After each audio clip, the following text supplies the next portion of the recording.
The Salvation Army speaks out for the first time about deaths at its homeless hotel shelter in Denver, calling some of them inevitable. Here's the reality. The reality is there are people that are going to be dying in our hotels. A trucker guilty of every charge for killing a family of 5 on I-25.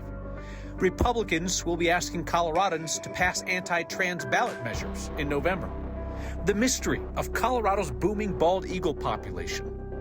And there is incredible demand for a nonprofit's mobile units that offer free showers and laundry across the metro area. They can add another truck with our help, because you don't just watch, because this is next. The Salvation Army is talking for the first time since 7 deaths at a homeless hotel shelter it runs in Denver. The city of Denver is now taking over security at that site. The Salvation Army tells us the deaths are just a matter of concentrating the problems that used to be spread out at homeless encampments across the city. The reality is there are people that are going to be dying in our hotels, and they have died from overdoses and other various reasons. Some of them, yes, are visitors, and some of them are residents. The reality is we know that happens. Denver Mayor Mike Johnston's spokesperson says the city stepped in to take over security at the former Doubletree at Quebec and I-70 as a directive from the city, not because of a request by the Salvation Army. The Salvation Army tells a different story, that it asked the city to step in and take over security. Earlier this month, 2 people were shot and killed there. The Salvation Army got hundreds of thousands of dollars from the city for security at those locations, but they tell us that they didn't use much of the money because they had spent months researching security options. Now that the city has stepped in, there are security officers at each shelter entrance, limiting who comes and goes. Very different from how the Salvation Army managed the site. A lot of our facilities are not prisons. So they're not run like a prison. So people have the freedom to come and go. We're trying to help transform people's lives. We're trying to help people actually make their way forward. So in that sense, it's just like your home. When you have a home, you invite guests in, you engage with them. The Salvation Army is up for a new $8 million contract to run a family shelter in Denver's Hamden neighborhood. The city would handle security there as well. And the mayor's office said today that the Salvation Army has been an essential partner, that they look forward to working with them. A city council committee approved that contract today. It now goes up for a full council vote. Guilty across the board for the truck driver who slammed into I-25 traffic, killing 5 people in Weld County. Jury came back with that verdict about 30 minutes ago. Our Kelly Rinke has been in that courtroom in Greeley. And Kelly, unlicensed driver with no insurance who tried to blame his bosses at the trucking company. Jury did not buy it. No, the jury only took about 5 hours to deliberate for a trial that lasted 8 days. Jesus Puebla has been out of custody during this time since the crash almost 2 years ago. But today a judge revoked his bond and ordered him back into custody. So he was taken away by deputies shortly after those verdicts were read. His defense team has been blaming his trucking company. They said they gave him a vehicle that didn't have working brakes. Yet the jury found Jesus Puebla guilty on all 10 counts after his truck crashed into a car while he was driving 70 miles per hour. Prosecution said Puebla inspected the truck before getting on the highway. As each of the guilty verdicts were read, family of the 5 people killed became increasingly emotional. It's been almost 2 years since the crash, and after the verdict, family told me today they feel relieved. The courtroom was filled with loved ones of the victims and of Jesus Puebla. His sentencing is scheduled for sometime in June. Kyle. And Kelly, anything in terms of consequences for that trucking company? You know, Kyle, right now we don't know of any criminal charges that have been brought against the company. We don't know of that. But we do know that there is a federal lawsuit that has been filed by the family in which the family alleges that the trucking company tried to buy insurance for that truck just an hour after the crash. But those things take time. It is still going through the federal court process. Kelly Rinke reporting from Greeley. Thank you, Kelly. Targeting transgender people is a current focus of Republican electoral politics this year. Conservatives who do not have the votes at Colorado's Capitol to pass anything are planning to go straight to voters with some anti-trans ballot initiatives. And as our Jaleesa Arizari reports, LGBTQ groups are ready and waiting for them. Let's give it up one more time for Tiara. Outside of the Colorado State Capitol, the push for transgender rights We ready to take a bill to the Senate committee is on full display. I will fight this fight. But not all battles take place underneath the gold dome. Others are trying to take it to the ballot box, where GOP Director of Special Initiatives Darcy Schoening 100% thinks they'll win. We know that a ballot initiative to ban transgender surgery on minors would not pass in the political climate at the legislature. Schoening is behind the initiative to try and ban gender-affirming care for minors. The title board determines if the initiative contains a single subject, something mandatory to move forward. They approved it earlier this month. But LGBTQ supporters have requested a rehearing, arguing the initiative covers multiple subjects. It is definitely anti-LGBTQ. Nadine Bridges is the executive director for One Colorado. They created a new committee to fight initiatives they believe are anti-LGBTQ+, like this one. They're trying to push an effort to harm community when they could be focusing on so many other areas in the state where we need support. To undergo a drastic and life-altering gender transition is not anti-LGBTQ. It's pro-child. It's pro-common sense. This fight will have its second round at a title board hearing next week. Neither side plans to back down. It will make it through title board. And if it does, then we'll do whatever else we can do to impact this initiative getting to the ballot. Regardless of what happens at the rehearing next week, anyone who isn't happy with the board's ruling can file an appeal with the Colorado Supreme Court. Not easy to get stuff on the ballot. It's expensive, right? You got to go out and get signatures. In the past, we have seen some well-financed business groups on the conservative side do this. Tougher for social issue groups that might not have all that cash. Exactly. And it's a lot of signatures they need to get. We're talking 120,000 signatures they've got to get across the state, yep. Right? So obviously it's going to be a real challenge for them, but they claim to be incredibly confident that they will get it done. They say they have people from both sides of the aisle that have issue with this problem. We shall see. Jaleesa, thank you. So just try and imagine how life would be without easy access to clean clothes or a shower. Imagine that scenario trying to go out and get a job or to keep a job, to go to school or work without worry or embarrassment. And at some point, having access to showers and fresh, clean clothing becomes a health issue. So there's a nonprofit that has a mobile shower and laundry trailer, a couple of them actually, crisscrossing the metro area each week, offering showers and doing hundreds of loads of laundry for free for people in need. And they get way more requests from community groups than they can meet. This week's Word of Thanks microgiving campaign supports Bayard Enterprises as it plans to add a third mobile laundry and shower unit to meet that demand. The current units have quite the busy schedule day to day, Denver to Lakewood to Westminster to Arvada to North Glen and back again. They get 5 to 10 requests a month to add more stops to their route. They just can't do it with their current staffing and trailers. This program offers the dignity that comes with having fresh, clean clothes and all that can open up in someone's life. It truly is the foundation to help get people who are struggling from where they are to where they want to be. We often talk about necessities and we mention food and shelter.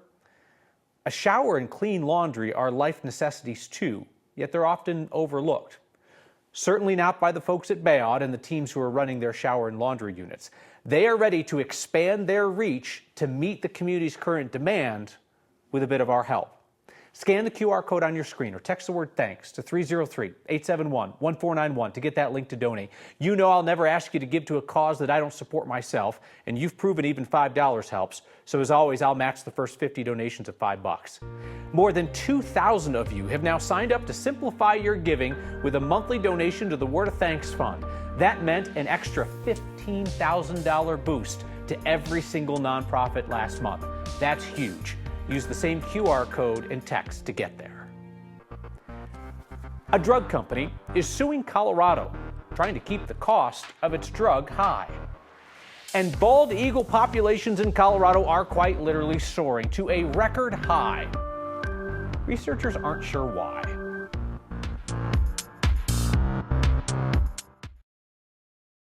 The attorney for Colorado's Republican Party cannot currently practice law, which seems problematic, and that is because former Trump legal advisor John Eastman is now further along the path to disbarment in the state of California.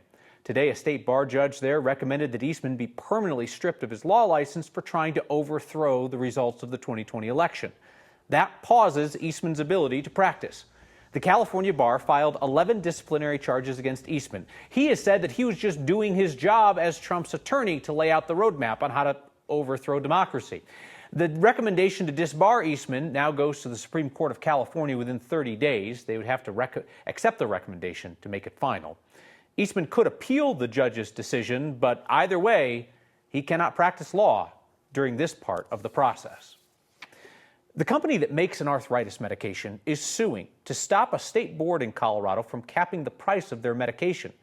The federal lawsuit filed late last week questions Colorado's very authority to set any payment limit for a drug. Colorado's State Drug Affordability Board is in the middle of a months-long process to set a price cap for the injectable arthritis drug Enbrel. They declared the drug unaffordable earlier this year, first time they've ever done that. The board says the average patient pays $2,300 a year after insurance.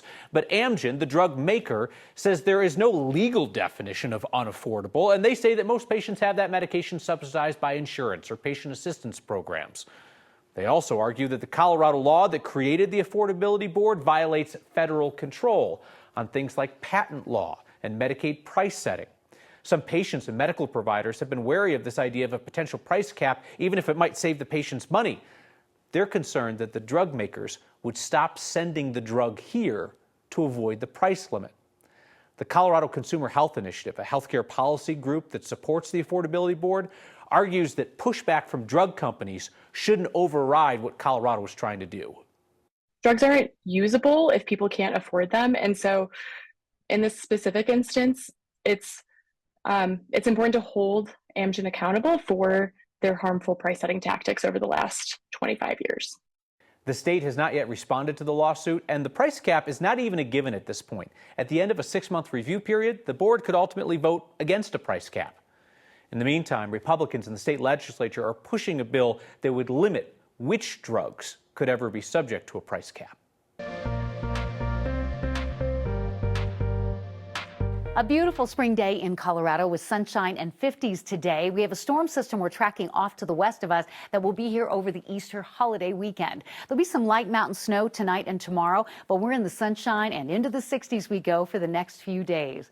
We are watching the wind very closely because the wind will be ramping up ahead of a weak weather disturbance that will bring a little bit of mountain snow late tonight into tomorrow. Lower elevations stay dry, but the mountains could see 2 to 4 inches of snow. Freshen up the snowpack for skiing and riding, but really no impact on travel. So clear skies tonight, sunshine for your day tomorrow, beautiful weather coming up. And if you're out and about this evening, the sun is setting around 7:18 and you have a mild evening to enjoy.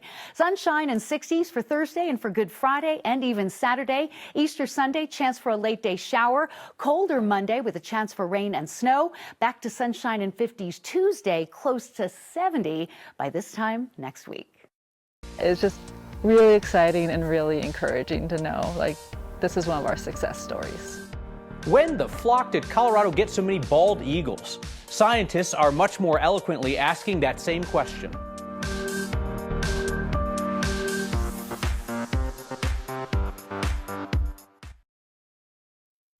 The bald eagle, the symbol of America, your uncle's social media avatar. Those birds are loving life in Colorado these days. Weird, because the birds are known for loving water. We don't have a ton of it. Our Evan Krugel looks at why bald eagle numbers here keep growing. All right. There are certain jobs. Looks like the nest is occupied. That require a lot of patience. The adult bird is in the nest, appears to be incubating. Waiting for eggs to hatch might sound like watching paint dry. Yeah, exactly. But it's a part of bird watching Risa Conry adores. It's fun when I get to go out. The avian researcher isn't just here for fun. Which is good. She's here to monitor this bald eagle nest outside Fort Collins as Parks and Wildlife tracks the remarkable resurgence of the bird in Colorado. So in the 1970s, we had anywhere between 2 and 4 nests that were known to be occupied by bald eagles. And the increase has accelerated over the past decade or two quite a bit, so that we now know that we have over 300 nesting pairs of bald eagles in the state of Colorado. It's the first time they've ever documented a number like that. And there's one thing that continues to baffle researchers. You tend to find them nesting somewhat near water. That makes Colorado a surprising choice. But Risa says our reservoirs and cottonwood trees have clearly made the state a hot destination. Yeah, well, we have enough of it to support the population that we have, obviously. You know, we keep expecting that we're going to reach that plateau. And the nest numbers won't keep climbing like this, that eventually the good nesting sites will be taken, the territories will be filled, but we haven't reached that plateau yet. Now, that team of researchers tries to hit every nest in the region every couple of weeks, something that's getting a bit harder these days with this population boom. Now, they do rely on volunteers to do a lot of this work. If you're interested in doing some bird watching on the weekend, we've got some more information on that at 9news.com. Evan, I also think about how Colorado has grown in new places, and we have a tendency to like develop a new area and then be like, wow, look at all these animals around here. When did they get here? In general, it's a really bad thing for animals when humans move into their habitats. CPW is researching why that's not necessarily happening in every situation here. A lot of these eagles are moving into areas where humans have already moved in first. So very interesting situation and a big part of their research moving forward. USA, USA. We're back with your uncle's avatar. Thanks, Evan. There are trucks pulling trailers that rack up miles across the metro area each week, offering something simple to people who are often forgotten or overlooked on the margins of society, just getting by. Bayout Enterprises units offer people a free hot shower and laundry services. That nonprofit's work, showers and fresh laundry, helps people get jobs, keep jobs. It helps them live happier and healthier lives. There is more demand for new stops in various communities around the metro area than that nonprofit can meet. So what they're trying to do is raise $70,000 for a new unit for their mobile shower and laundry service. Scan that code on your screen or text the word thanks to 303-871-1491 to join me in giving. You'll see an option there to either give just this week, or you can make things simpler by giving to every Word of Thanks nonprofit we feature through a monthly donation to the Word of Thanks Fund. As somebody who just itemized their taxes, I will say there's another advantage to giving to just one. You don't have to enter all of those receipts and all of those numbers. But we try to make it easy for you by listing the numbers on 9news.com as well for you at year end. What a nice note that came in via text. The Word of Thanks program is one of the best charity programs and helps so many people. They say when you look back at what you've done later in life, you should be most proud of that program, after kids and family, of course. That is literally one of the nicest things that people have ever sent to me. I will say this, the reason that Word of Thanks works is because you give. Right? I give the same amount every week, and then you come in with just these enormous amounts of generosity. When we started it, back during the worst of the pandemic in 2020, there was a simple pledge. As long as you are willing to keep giving, we will continue to keep finding nonprofits that are worth your hard-earned dollars. And we'll be at week number 200 very soon. I'll see you next time.